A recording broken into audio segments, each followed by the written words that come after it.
سجاد نامنی.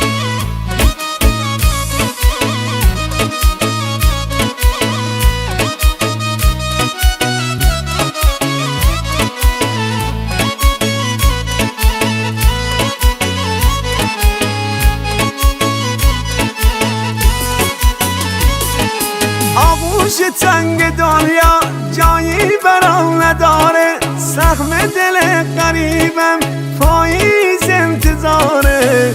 دلم گرفته مثل ابری که تیره میشه، مثل مسافری که به جاده خیره میشه. دلم گرفته مثل رفیق زخم خورده، مثل پرنده‌ای که توی حصار مرده.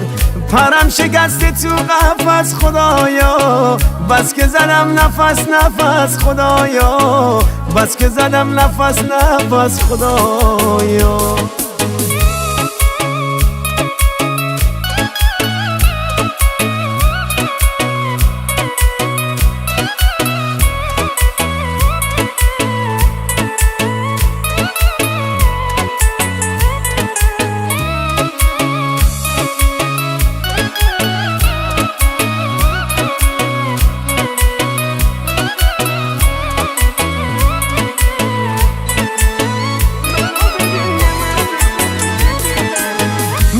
ببین یه مرد گوشه گیرم، خسته شدم این روزا میمیرم.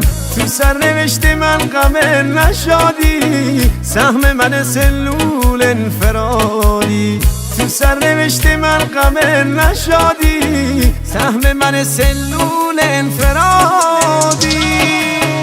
دلم گرفته مثل رفیق زخم خورده، مثل پرنده‌ای که توی حصار مرده.